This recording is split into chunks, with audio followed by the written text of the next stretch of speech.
Hi, welcome. My name is Paya Lipendu. I'll wait another minute or two while people join. In the meantime, feel free to use the chat.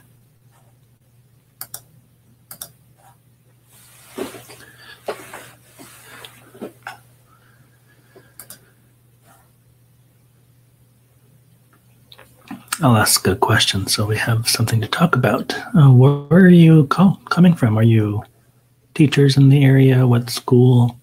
And what subject area do you teach?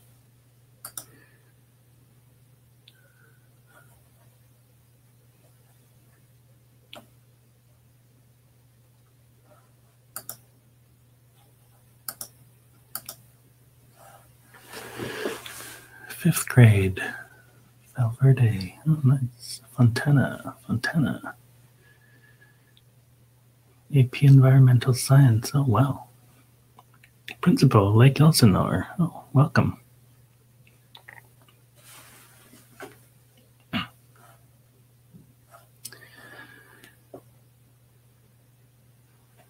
Credential student. Oh, wow. I assume you can hear me okay, otherwise you wouldn't be answering the question, so that's good. Somehow my name is spelled incorrectly in this webinar when it was set up. I don't know how to change that, but you can see my name on the slides here.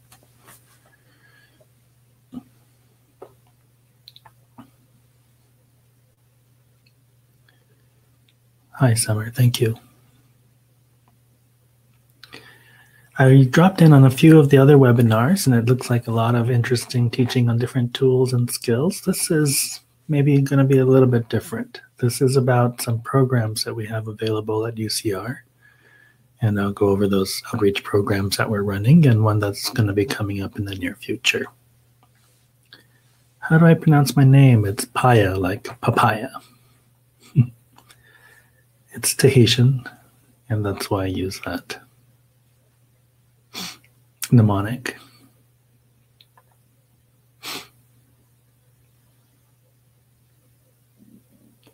Okay, I'm going to get started. I have a few slides to show you, and hopefully if this webinar system is new to me, but hopefully I don't mess it up too badly. I'm going to also walk you through some of the things we do in a few of our programs. So I'll share my screen on the Google Collaboratory, which I don't know if you've heard of, but you'll get to see. And then I'll talk about some of the research programs we have going that will be part of this outreach experience that we're going to be building for teachers in the area. Okay, let's get going. My name is Paya Lipendu. I'm a computer science professor at UC Riverside, in Riverside. I've been here since 2018, and I'm one of the new teaching professor series. So my focus is, I still do research, but my focus is kind of flipped. Typically, professors at UC Riverside will spend 60-70% of their time focused on research and 30-40% of their time on teaching and service. Mine is flipped, so 60-70% of my energy is spent towards teaching and education, and then 30-40% of my time is on research and service. Okay, so that's a little bit about me. Maybe I should say a little bit more. What do I teach? I teach a combination of undergraduate and graduate courses. So I teach one of the intro courses, which is called Data Structures in Computer Science. I teach artificial intelligence for graduate students mostly, but this year I also taught it for undergraduates.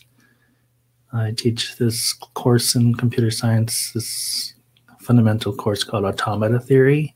It's about the foundations of computer language theory and things like that. I have a pretty broad variety of things I teach. I almost never teach the same class twice in 1 year, which is kind of a challenge. Every quarter I'm teaching something different, which is interesting, but that's about me. There are 3 programs I want to tell you that we already have going, in case you've never heard of them.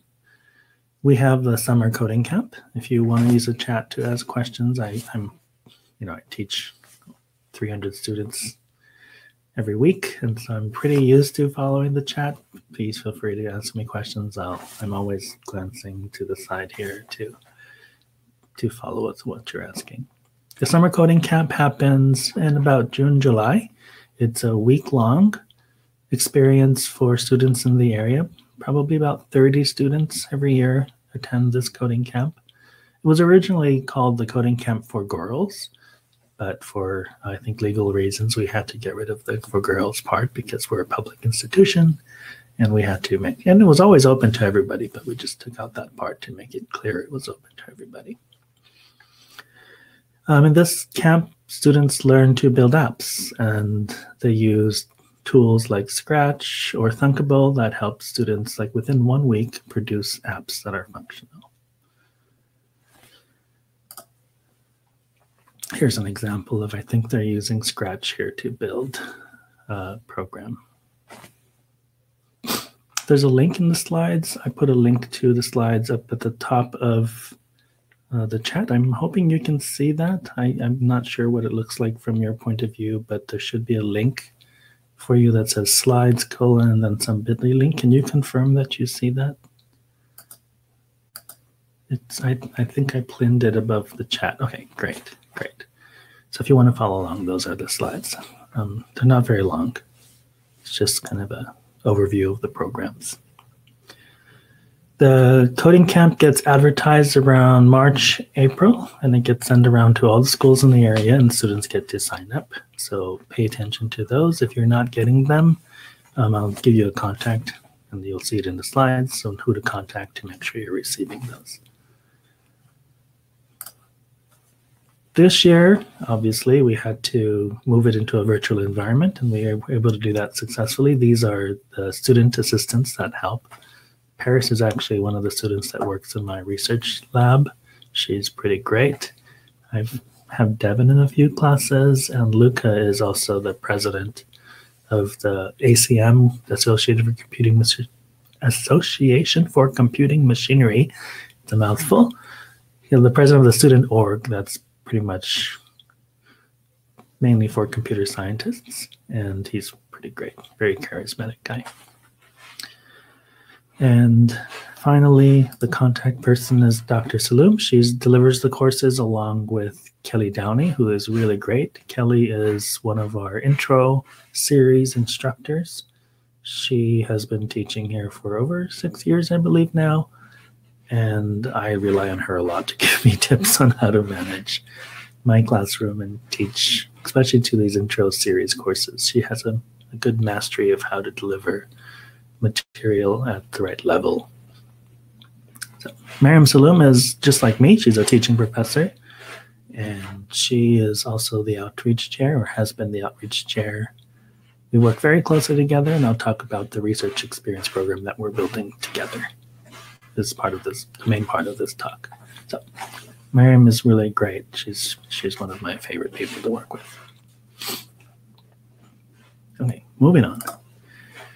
We also offer a summer robotics coding camp. Right now, it's mainly targeted for students in Redlands, from Redlands. So this is, you're not meant to see exactly what it all says here. It'll be in the slides. And you can go to the website to read a little bit more about it. What do they do? It's about a week or two. I think it might be a 2-week program. I'm not sure if it increased from 1 to 2, but it's 1 to 2 week program where students basically get to build and program robots. And this is something that's been very popular.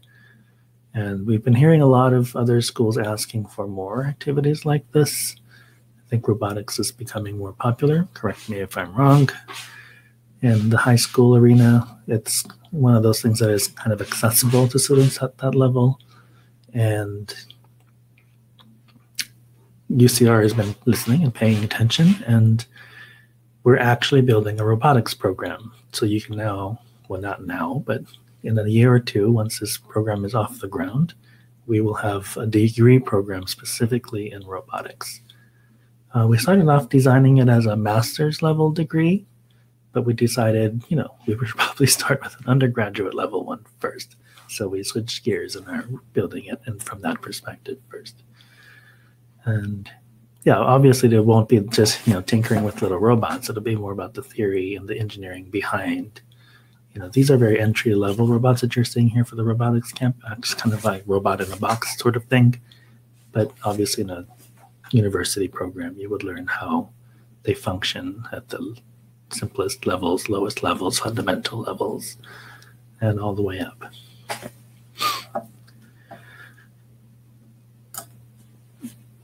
And that's a little zoom in on the robot in a box that they play with. The little race cars, and they get to program make the code that makes them go left and right and follow a maze and so on and so on.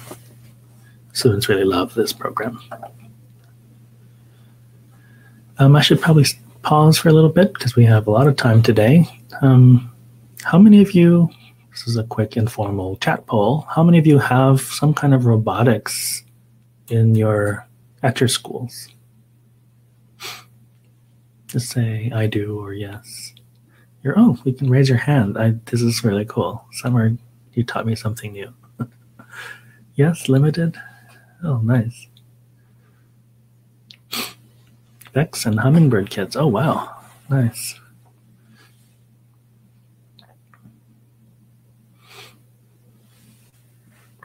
Another thing, when I was visiting high schools to learn more about what they did, I noticed some schools have VR labs, AR, VR labs, which was interesting to know. We have AR, VR research going here at UCR, and I'll talk more about that later. That's one of the research offerings we have. Closed marker space with robotic teasers. Oh, wow. Closed maker space. Very nice. So good. Maybe we're on the right trajectory here to make sure that we line up with those follow-on experiences at the university level.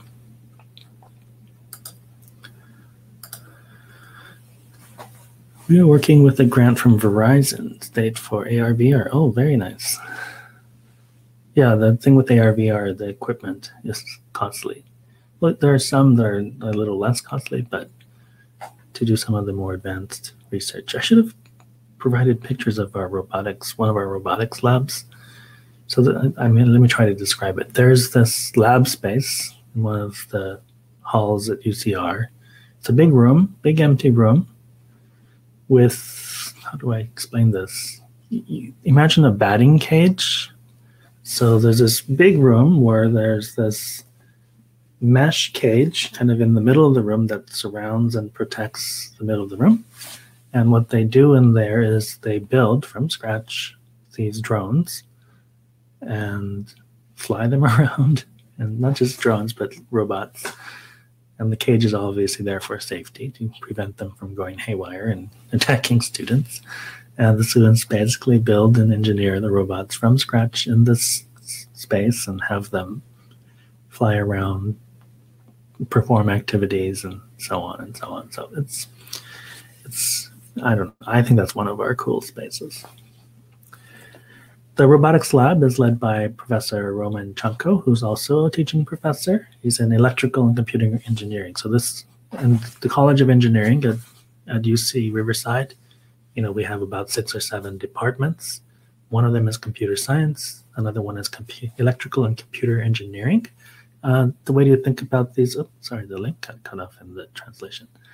The way to separate them is I think of the computer sciences tends to be more on the software side, and computer engineering is more on the hardware side. Wires and circuits and transistors and all those sort of things. And obviously the two departments work very closely together. That's why we designed them to have the word computer in both of them. So both chairs of the department work very closely together. Okay, one more program I should mention is the one that I run. It's called the Data Science Academy. This is not a summer program. This is a year-long program. It launches typically in November, and we're on track to do that again this year. And we do it on Saturdays. So when we first launched it, obviously this year we're doing it virtual. When we first launched it, it was designed to be in person. So what we did is once a month, students would come to UCR, we would bus them over, and we would spend the entire day from about 9 a.m., not the entire day, but from 9 a.m. to about 2 p.m. We would feed the students, a little snack in the morning, and then lunch in the afternoon. And, we do teach them things. We have a classroom component, but we also have a very kind of hands-on, kind of get to feel what it's like to be in a university environment. So we give them tours of the labs. We take them to see the residence halls. We, really kind of show them around. And so they can see what it is like to be at UCR, to get a sense for what it feels like. And this is on Saturday, so all our students are still around. They get to see and interact with some of our students at the same time. So really, I talk about that because for me, that's the part that surprised me the most. Kind of the informal social activities were the ones that seem to really affect the students more than the actual academy itself, which is interesting. But the Data Science Academy, we teach them data science. And I'll show you, for example, one example of the projects we do using Google Collaboratory. Have you heard of Google Collaboratory? Anyone in the chat? No? Oh, that might be worth covering for those of you that want to learn to do some simple programming activities. I am Microsoft School. Thank you, Summer. That's great.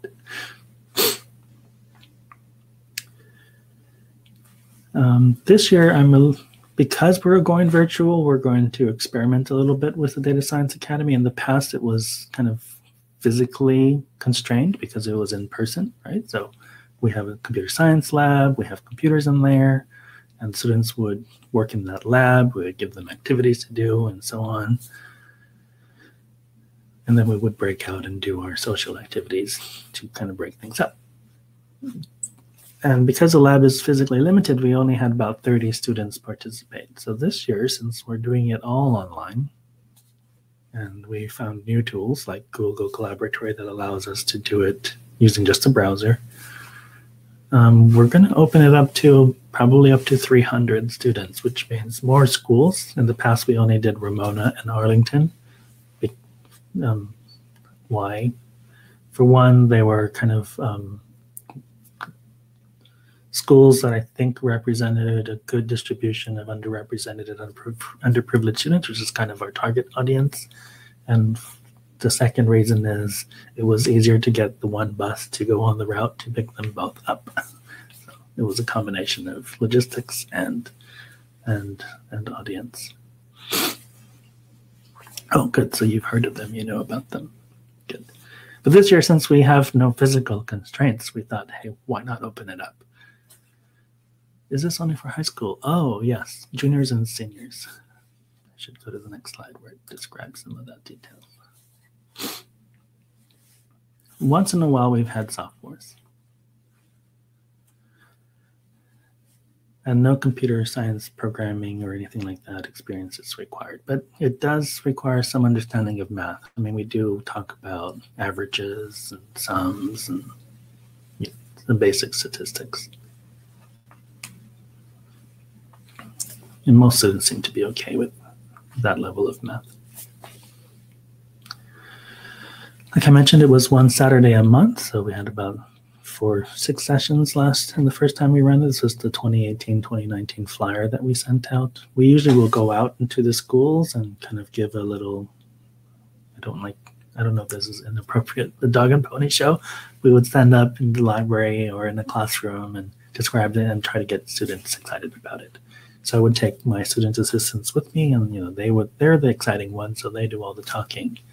But it's become a thing where they tell their personal stories. We have students, of different experiences that talk about their own personal experience and motivation. I think that really resonated with the audience. So that's what they do. If I talk, I would bore them to tears. So it's been really great that way. We have way more interest than we can actually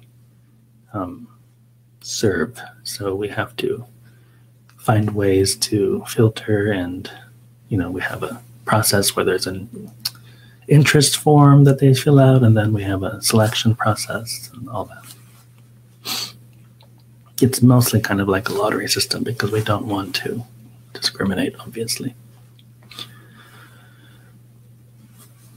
So this year, because we're doing it online, it was going to be very different. We're doing it twice a month, so 2 Saturdays every month.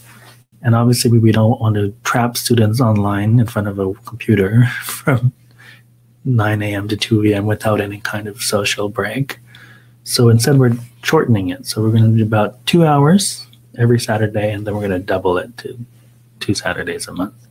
And unfortunately, we're not going to be able to feed them because actually we talked about maybe we would send them some Uber Eats, but logistically that I think it would overwhelm the drivers in the Riverside area if we attempted that. But the food part was a huge learning experience for me, like, because my students, our college students run all these activities all the time, and they order food for their events all the time. They cater their events here all the time. So I put the students in charge, and I gave them a budget, and I was amazed because every Saturday we would have a different cuisine. We would have Thai food one day, or pizza. I assumed every Saturday we would just do pizza, but we only did pizza once. Of course, students always love pizza, but every other Saturday was something different. Spaghetti or Italian food one day, and so on. And I was amazed at how many students remarked about how they've never eaten, different cuisines like that before. But that just goes to show you that everyone has completely different experiences. And that became for me like, okay, now we have to do this. Like the exposing the students to different foods is now an important part. But unfortunately, we can't do that this year. So that really is disappointing for me. But we're planning ways to do that next year. We're going to try to keep it scaled up to 300. So we're going to do this, assuming we go back in person. We're going to try to create some kind of hybrid model so we can have still a very large group of students, but still be able to bring them on campus and give them that kind of visceral experience, which I think is an important part of the program. I'm talking a lot about the Data Science Academy, obviously, because it's my passion. It's on Saturdays, typically high school juniors and seniors. Like I said, we've enrolled a sophomore before, or 2 sophomores before, so it's not a lot. It's mostly juniors and seniors. It goes from November through May-ish. We try to make sure it coordinates with the local school schedules. We pick Saturdays that, work based on, I talk to the district, obviously, and we pick Saturdays that are not in conflict with other events. And we're going virtual this year. If you have questions, just go ahead and ask in the chat. I feel like I'm in lecture mode, and I really don't like to do that. I like to do breakouts a lot in my classroom, so this is a little weird. Okay, let's keep going. And that's my contact information. Again, the slides are linked in the chat. That's me without my COVID beard. I probably shouldn't say this, but the entire department, not the entire department, like our entire college, for some reason, all of us, I guess male, unfortunately, it's kind of a sexist thing, we have beards. Like, it just became a thing. I think it's pretty common right now that people are growing out the beards. What is the deadline to apply for the Data Science Academy? We will probably launch. This year we're doing a video dissemination, video kind of advertising. So we'll be sending out YouTube videos to the local districts. And then we'll have the interest form come out probably November 1st. And then we'll figure out, like, okay, can we fulfill that? We want everybody to come in. So if we have 300 seats and there are 300 applications, good, great, everybody's in. But if we have more than we can handle, we picked 300 because that's the limit of our video conferencing technologies. We use Zoom. So if it's too large, then we'll have to scale it down somehow and then do some kind of selection process. And I typically ask the district to handle that because I really don't want to be involved in picking and choosing students. I think the lottering system is probably the best way. I can get my science department to show it at our, oh, perfect. We'll have all the materials to you then. Before then, just make sure to email me, and then I'll make sure to get it to you. Great. And the reason I mentioned these 3 is because, the robotics camp, the summer robotics camp, the summer coding camp, and the data science academy is we've been toying with the idea of kind of bringing these together under a more cohesive umbrella. They're very separate right now. So we've been thinking about maybe we build like a summer institute, and maybe the Data Science Academy will always be year-long, but we could also add a summer component to that, and maybe have this kind of summer institute where students can take a bunch of things from data science to programming to robotics, and maybe add a couple more interesting areas. So we've been thinking about that. So professors Miriam and Roman and I have been talking about things, and as we're looking for opportunities to expand, we landed upon this unique opportunity, which is what I want to spend most of my time talking about today.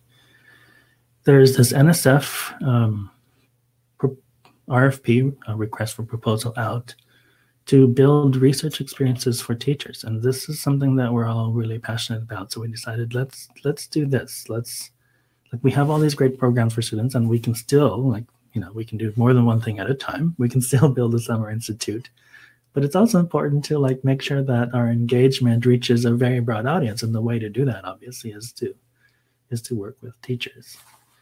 So Miriam, one of you mentioned you were in the program here at UCR. Miriam works closely with the School of Education to kind of help guide that program. And she's working with new ways to engage teachers and create opportunities to create more teachers in the area. We also work closely with the Extension Center, which has a certification program for teachers. I've kind of helped with the design of that to some degree. We had other instructors involved too. It wasn't just me. I can't take all the credit. But we have a supplementary certification process that you can get through the Extension Center here. It's actually very popular, and it's not just local, it's online. So you can do this program online, and we've had people from the Bay Area, a lot of people from the Bay Area, do our certification here at Riverside. So we're kind of, I call it the premier certification program. It's like the only one of its kind. And it's interesting, it's here in Riverside. So what is this research experience for teachers? The gist of it is kind of what you see here. The main goal is to give teachers a chance to kind of relive college experience. Right? I don't know if you've had research in your college days. If you haven't, this is a chance for you to kind of see what it's like. And we would pair teachers up with professors in their research programs. The idea is obviously to increase knowledge, interest, confidence in data science, computer science, and engineering.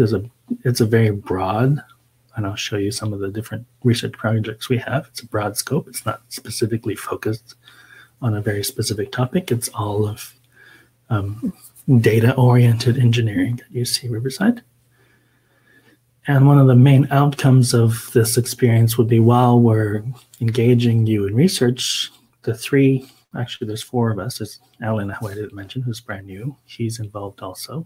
Alan Knight, new teaching professor.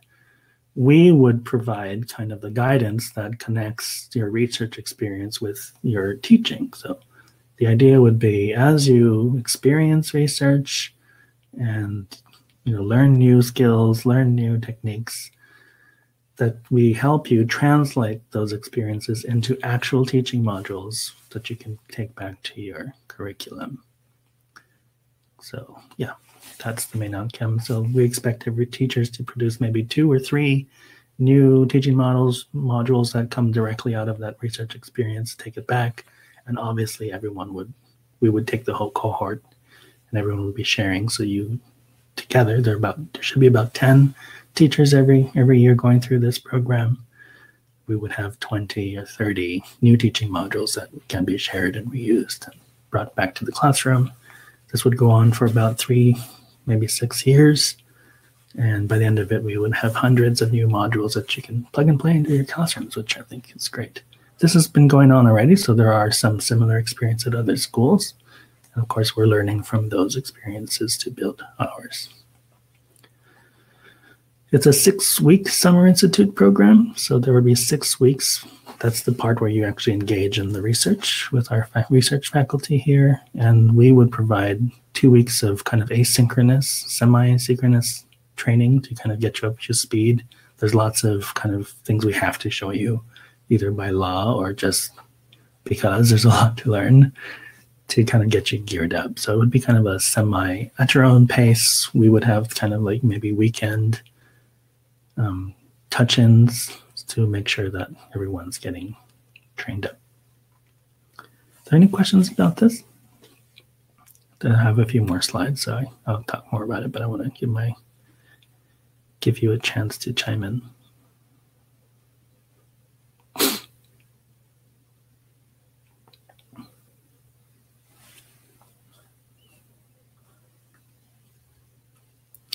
Great, I'll keep going, I suppose. I mentioned the 6 weeks. This is where the core of the program is. It happens in the summer. Just before the summer, we'll have some technical training, professional development, some important, like, ethics and all that stuff that go into research. And another important part of the experience is this year-long engagement. We know you're very busy when you go back to the classroom, obviously, but we would have these kind of once a month check-ins as a group, and kind of make sure that the curriculum development and the connection between the research and the curriculum is happening. So we'll make sure to keep helping you out throughout the year to make sure those modules are working. And we have this program to evaluate and study to make sure that they're producing the outcomes we expect, and so on. We just want to make sure that the cohort itself kind of creates this, what we call a community of practice, so that, everyone helps each other. That's the main idea.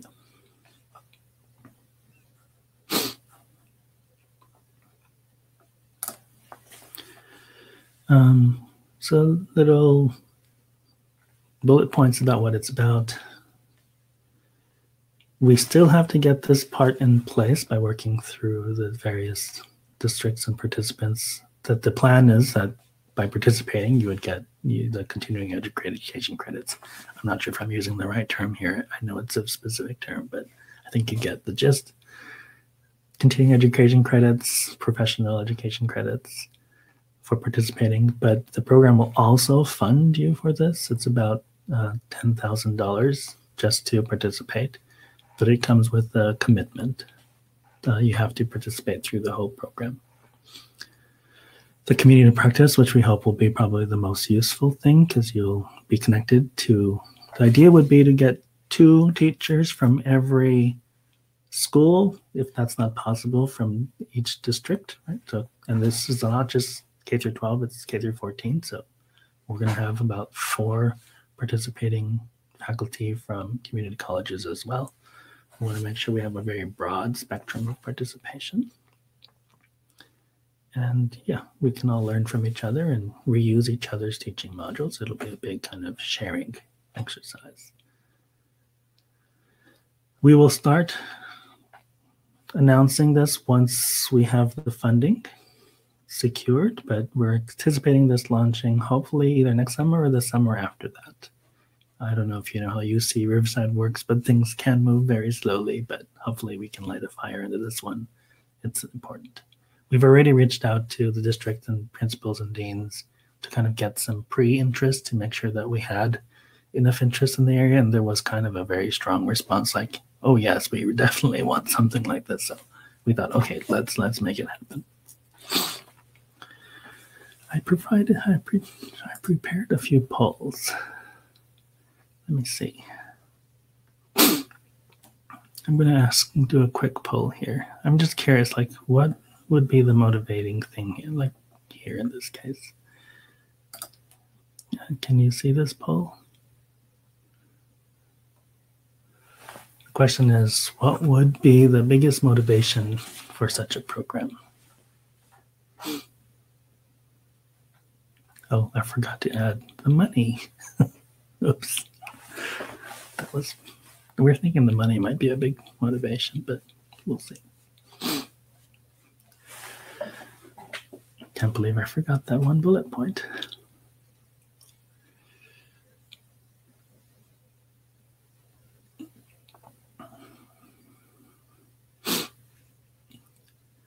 I'm not sure if you can see the results of the poll, so I'm going to leave it open for another 10, 15 seconds. People are answering it. If I close it, I wonder if it will, before I close it, just in case. So far it says for the continuing education credit, one person thought that would be good. Learning experience, 4 people, so that's probably the biggest motivator, 33%. The teaching modules, it looks like that might be useful. 2 people thought that would be a motivator. The community practice, 3, yep, that's a important one. And other, I'm curious what the other is. I wonder if it's the money. Can you see the results of that? I'm not sure how this platform works.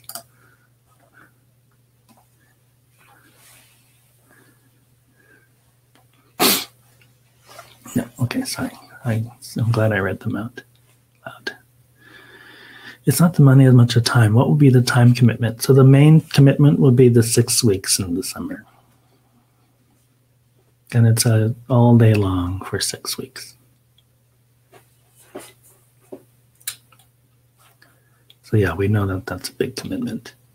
And plus that 2 weeks at the beginning, but that's more asynchronous. You can do it on your own time. And the year-long engagement is also the commitment, but that's kind of a light touch. It's not a heavy time commitment. It's more of a ongoing check-in, monthly sort of thing.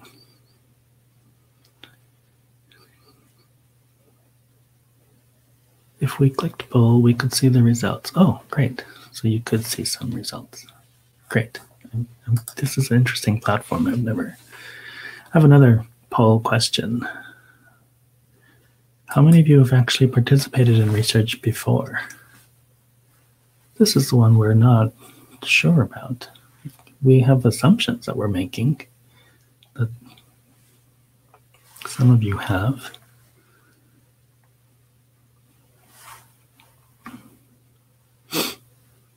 So it's pretty much 50-50.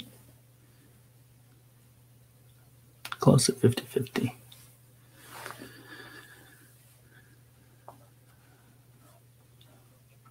That's interesting. That's good for me to know. And it's not required. So having prior research experience is not a requirement.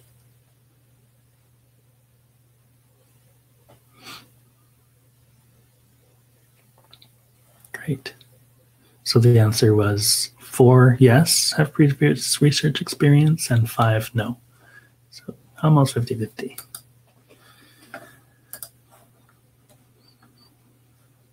I am a university researcher. Oh, so you do it all the time, James. Okay, so that's kind of the conclusion of my slides. I put all this up in the slides because you have all the contact information of all the main people involved. You can reach out to us, talk to us more. This is more of me showing you what's coming and what's available, and any one of us can answer your questions there. So I'm going to spend some time now.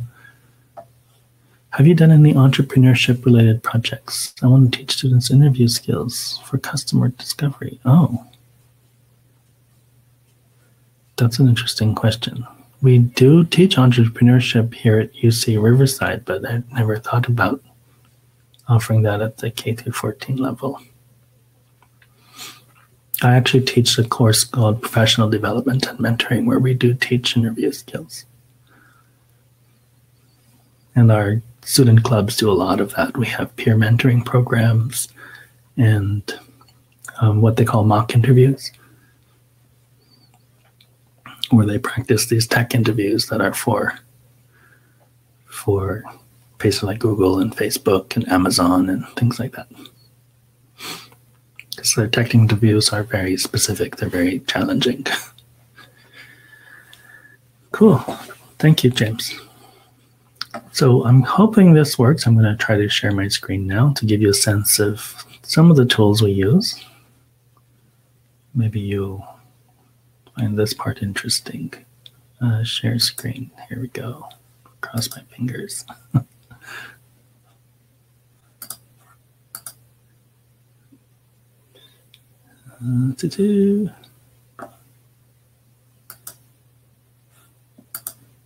Can you see this? I hope. You should see like a road with a green.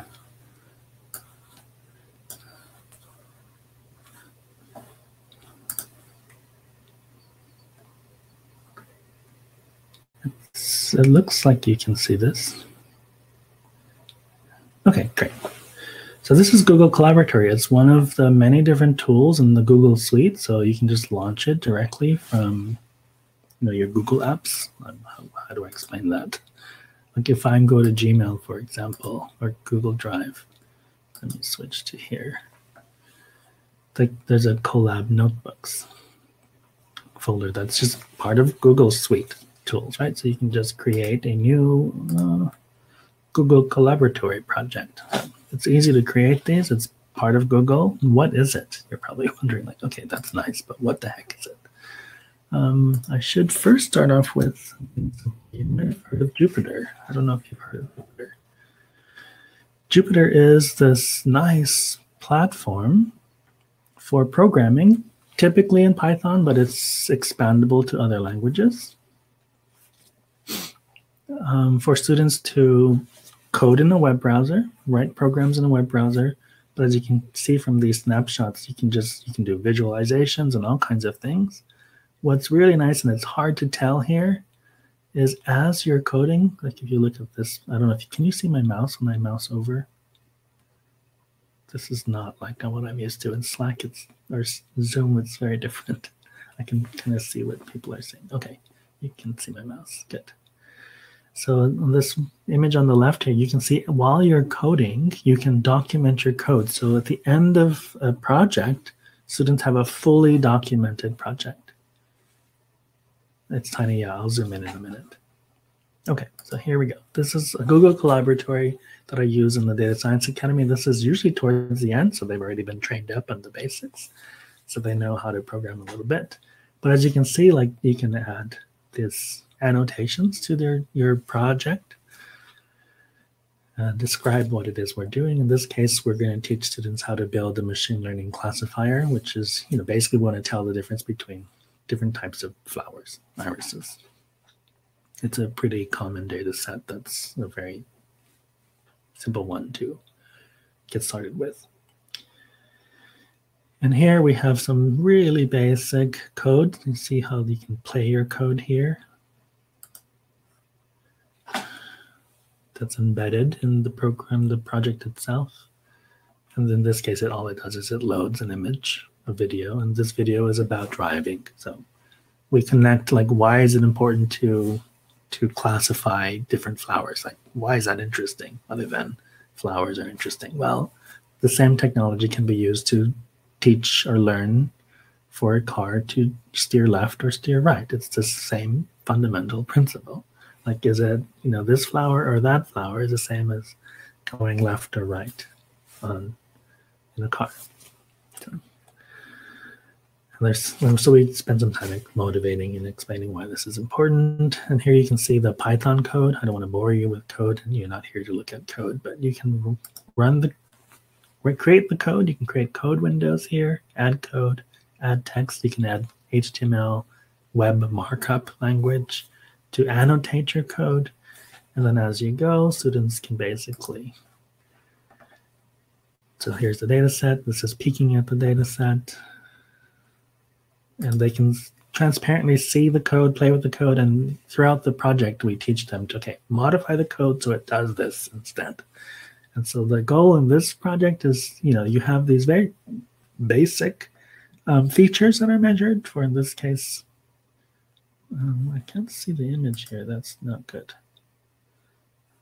I wish the images were working here. There should be an image of 3 different flowers, and these are all irises, blue flowers. Maybe I should show you what that image looks like.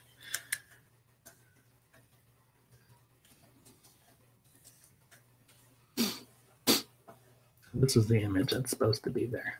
Okay. There's these 3 different images. And obviously they look similar, but there's some slight differences. The color is different. The petal and the sepal are the measurements that are taken, and we're trying to see, like, are those measurements enough to tell them apart? And can a computer learn to tell them apart? Okay, so that's the image that was supposed to be showing up here. I don't know why it's broken. And so here in the data set, we have the sepal length, sepal width, petal width, blah, blah, blah. And here's the measurements for, you only see the first 10, but there are thousands of these data points. And then we teach them how to interpret these kind of visualizations on the data. And so you can kind of tell here, yeah, maybe this can be, this kind of flower can be separated pretty easily, but these have some overlap. And this is based on the different features. And like, so this blue one seems like it's easy to tell the difference, but the green and orange, which are the versicolor and virginica, are a little harder to tell apart.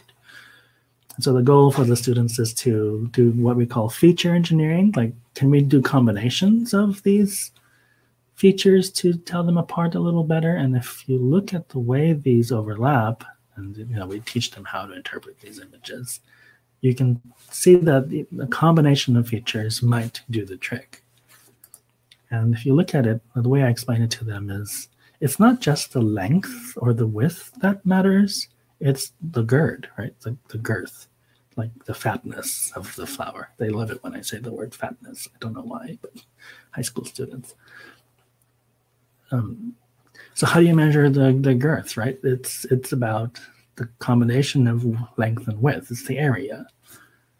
So we teach them how to build that feature, like multiply the features together, basically, and so on and so on. And there's all this code to do that.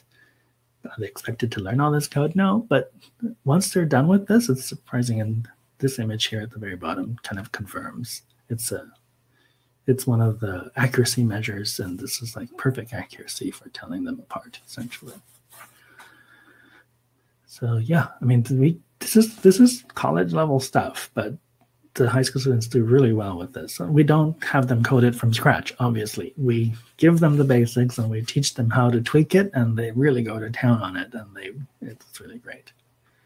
And this is part of the gearing up process. And then after this, we go into the homelessness data sets and try to do analytics on the homelessness data, because our lab also runs the analytics for the entire county for homelessness. So the students get access to that data and they get to do some kind of analytics, and sometimes they do classification on that data as well. So it's very fun. So now you know about Google Collaboratory. It's really great. You can build very simple programs in Python just with a browser, which is really amazing. In the summer coding camp, I don't have examples of this, but they use, I think, Thinkable now. They used Scratch in the past, but I think they migrated to Thinkable, and students literally by the end of the week have apps running. Like, it's pretty awesome. So there we go. That's another cool tool that we use for teaching and engagement for students that don't need to have any knowledge to begin with. That's an important part of our programs, is anybody can join. I mean, within reason, obviously. Like, it's hard I think it'd be hard for us to adjust to junior high or middle school and elementary school. It might be a little more difficult for us, but we could probably adjust our tactics to broaden that scope if we really wanted to do that. But we would probably need your help to do it. An important part of the academy that I didn't mention is the district provides chaperones. So we have 2 or 3 chaperones that come on the weekends and monitor the students, but this was not by my plan or anything, but organically what happened is the chaperones were so excited about the course that they were participating, taking copious notes, and they would teach it back. And they can take all this material back with them. It's all in Google. It's all in their Google Drives. And the teachers take this back and teach it in their classrooms later, which I thought was a great side effect of the program, and now it's become a thing. But I didn't plan for that to happen. It happened organically, which is really nice. Okay, we're getting low on time, so what I'm going to do is stop that. I have one more thing to share, and I try to keep this quick. Okay, let me see if I can get this right.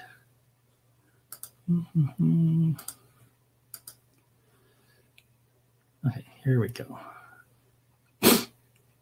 This is the grant proposal that we wrote for the funding to get some of this launched for the teaching experience for K through 14 faculty.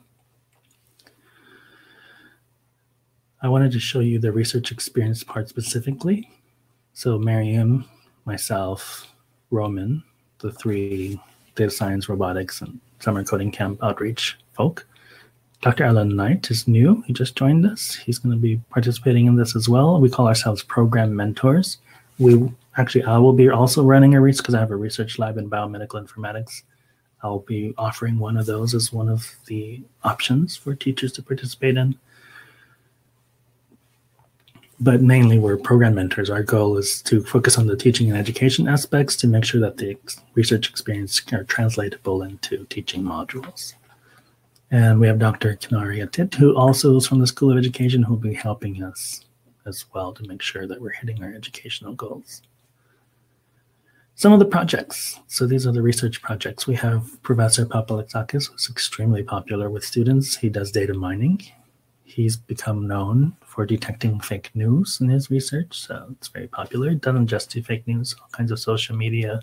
He's a multimedia, multi-data, multi-kind of vector data analysis person, so he incorporates data of all kinds to do his algorithms, and he's looking for students to mentor.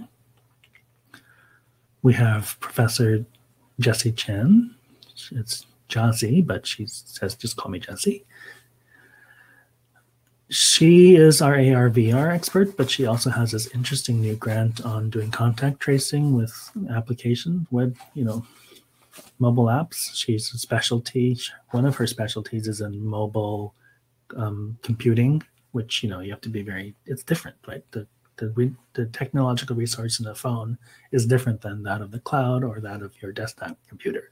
So she specializes in algorithms that are, computable on mobile apps. And so she went in this direction, obviously, because COVID was important to, modify.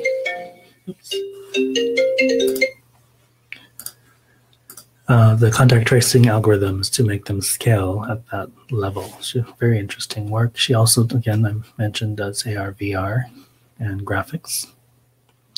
We have Professor Ahmed, who does, I call it GIS, but he's mostly a spatial temporal data expert. But he also does a lot of GIS work, which is obviously that's just graphical information systems work. Amon, super popular with our students. Crazy sense of humor, very prolific researcher. He's probably one of the most published people in data mining in the planet. I don't know, he's pretty prolific. And he's currently on this computational entomology kick, which he has a way of classifying mosquitoes and has built a company around this and helps farmers in the area adjust their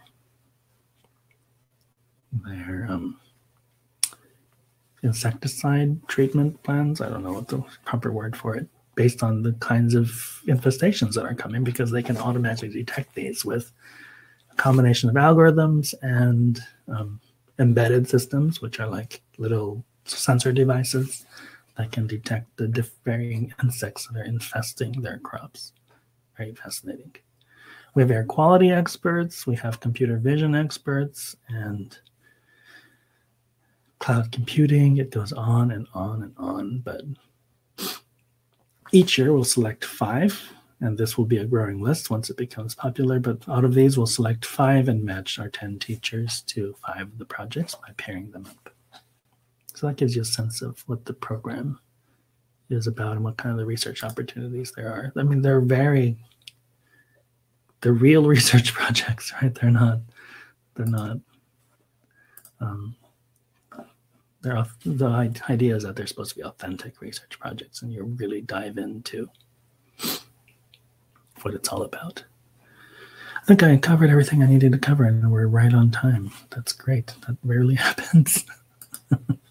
Usually talk too much. Are there any other questions? I have a couple more polls.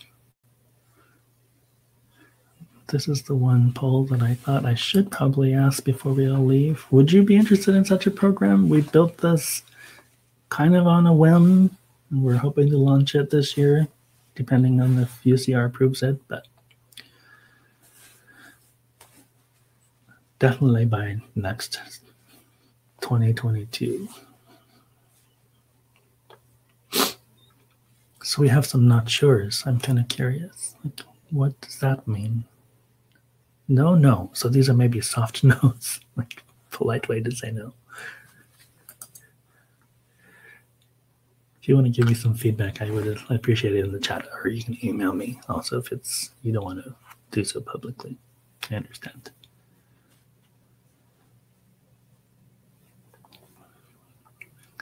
Are there any other questions I can answer? Or is there something we were completely missing? Like, I wish UCR would do X instead. Like, let us know. Like, let me know. Email me. We have contacts at different schools in the area. We get some of this feedback, but the more we can get, the better. So we're looking at ways to do better outreach so that we can make sure that what we're doing lines up and creates the right pathways from K through 12 up to university and so on. We also work with some of the state schools in the area, Pomona, San Bernardino, Fullerton, to make sure that what we're lining up creates the right pathways so that students can have options from K through 12 all the way through the PhD.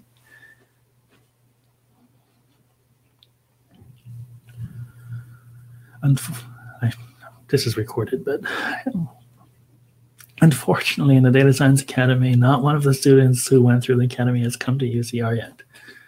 Like, we lovingly, jokingly say, oh, they end up going to better places, but I hate saying that. Like, some of the students have gone to Berkeley. I think one of them, I don't know if they got in, but they applied to Stanford, MIT. It's like, it really increases their confidence a huge amount, which has been fantastic. We really want them to come to UCR, but we've only had 60 students come through so far, so it's not a great sample size.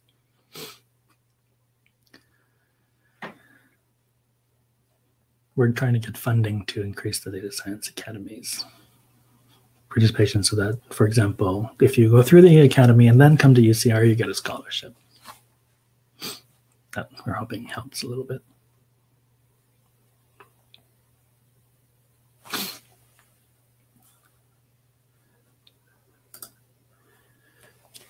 Thank you for joining. I think that's all I have. I'm going to stop the recording.